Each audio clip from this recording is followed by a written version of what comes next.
वाराणसी को लेकर पूरे देश की निगाहें टिकी हुई हैं, क्योंकि यहां से प्रधानमंत्री नरेंद्र मोदी लड़ रहे हैं। हमारे साथ बातचीत करने के लिए उत्तर प्रदेश सरकार में मंत्री सिद्धार्थनाथ सिंह साहब हैं। सिद्धार्थनाथ सिंह लगातार आप कैनवेसिंग कर रहे हैं और यहां पर जीत को ऐतिहासिक बनाने के लिए आप लगातार लोगों से अपील कर रहे हैं।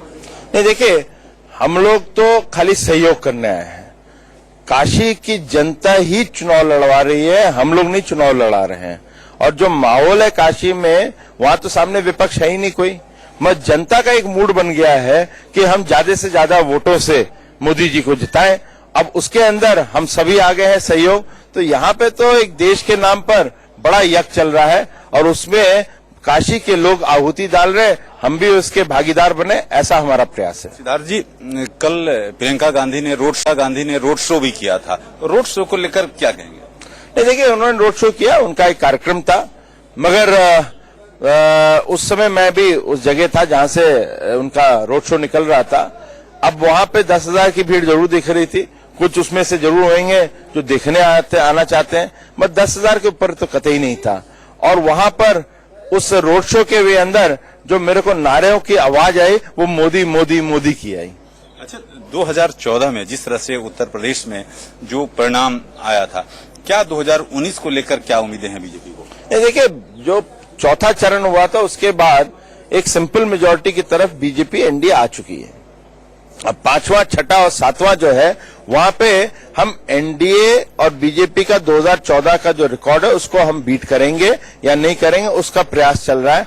मगर जिस प्रकार से छठा फेज गया, मुझे लगता है कि हम लोगों ने 2014 का भी रिकॉर्ड तोड़ने का निर्णय कर चुके हैं। अच्छा सिद्धार्थ जी, जिस तरह से पश्चिम बंगाल में जो हिंसा हुई, उसके बाद जो चुनाव आयोग ने फैसला लिया कि आज जो है 10 बजे शाम तक, जो 10 बजे रात तक जो है वहां पर जो भी प्रचार है उसको बंद कर देना, उसको किस तरह देख रहे हैं? देखिए, इलेक्शन कमीशन है, उसको लगा कि ये आवश्यक है, उन्होंने एक निर्णय लिया है।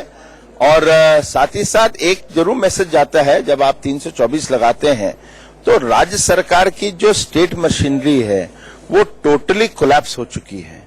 तो इलेक्शन कमीशन को अपने विवेक पे निर्णय लेना है और उनको एक फ्री एंड फेयर इलेक्शन करवाना है। उस दिशा में उन्होंने जो भी निर्णय लिया, मगर इतना जरूर कहूंगा, थोड़ा सा और कठोर होना चाहिए था, क्योंकि जिस प्रकार की हरकतें वहां टीएमसी के लोग और ममता जी उनको भड़का रही हैं, उसके आधार पर जो निर्णय था और कठोर होना चाहिए। लेकिन इलेक्शन कमीशन की भूमिका को लेकर जो विपक्ष के निशाने पर है इलेक्शन कमीशन, सीधे तौर पर कहना है कि इलेक्शन कमीशन जो है मोदी जी के हाथ में आ चुका है।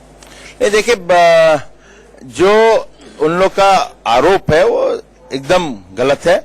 और वो कहते हैं कि मोदी जी को 2 रैली करवा के फिर इलेक्शन कमीशन 10 बजे का टाइम दिया। तो 2 रैलियां तो आज ममता जी की भी हो रही हैं। हाँ, मोदी जी की रैलियां आजकल ज्यादा अच्छी हो रही हैं बंगाल में, जहां तक कि ममता जी के लिए, ममता जी की वो आधी की भी ताकत नहीं आ पाती है, तो इसलिए उसकी शायद चर्चा नहीं। मगर वास्तविकता ये है कि 2 रैलियां मोदी जी की हैं बंगाल में, तो 2 रैलियां ममता जी की भी हैं। आप पश्चिम बंगाल से जुड़े हुए रहे थे, आप वहां पर प्रभारी थे, किस तरह से आप देख रहे हैं पश्चिम बंगाल में बीजेपी की? देखिए, बंगाल के अंदर जब मैं गया था, और पहले तो मैं सह संयोजक था, फिर मैं संयोजक बना, और उस दौरान जब मैं बना था तो 2014 के बाद का था। उसके बाद जो पार्टी का जो ग्राफ गया, और उसमें हम लोगों ने जो देखा है कि एक बंगाल के अंदर भूख थी ममता जी को हटाने की, क्योंकि ममता जी एक आईना थी वामपंथी का, तो कोई अंतर नहीं हुआ, परिवर्तन नहीं हुआ था। तो आज वो जो आईना है वो जो है वो चकनाचूर हो रहा है, और मुझे जो दिखता है ऐतिहासिक जीत बंगाल में होने वाली है। जो 2014 में उत्तर प्रदेश में हम लोगों ने देखा था, वो करंट बंगाल में है। अब क्या रिजल्ट आएगा मैं नहीं कह सकता, मगर ऐतिहासिक रिजल्ट आने वाला है। अच्छा, आखिरी चरण का चुनाव 19 तारीख को है, और ये पूर्वी उत्तर प्रदेश में जो ये कहा जा रहा है कि जहां बीजेपी का बीच के साथ साथ मुकाबला महागठबंधन से है, और इसमें दोनों की कड़ी टक्कर है, किस तरह से बीजेपी की है? नहीं, मुझे तो दिखता नहीं है। पहले तो वो महागठबंधन नहीं रहे, जो गठबंधन अब बचा है उसमें से एक बड़ी पार्टी जो निषाद पार्टी, वो तो हमारे पास आ गई, तो आपका गठबंधन महागठबंधन तो टूट गया। अब दोनों जो बब्बुआ बुआ हैं, ये मान लीजिएगा 23 तारीख की शाम और सुबह के 24 तारीख की सुर्खियों में भी आप देखेंगे बबुआ कहेगा मेरी बुआ नहीं और बुआ कहेगी मेरे बबुआ नहीं। ये थे सिद्धार्थ नासिर का साफ तौर पे कहना है कि उत्तर प्रदेश में बीजेपी अच्छा प्रदर्शन करेगी। कैमरामैन कपिल के साथ राकेश कुमार सिंह, इंडिया न्यूज, वाराणसी, उत्तर प्रदेश।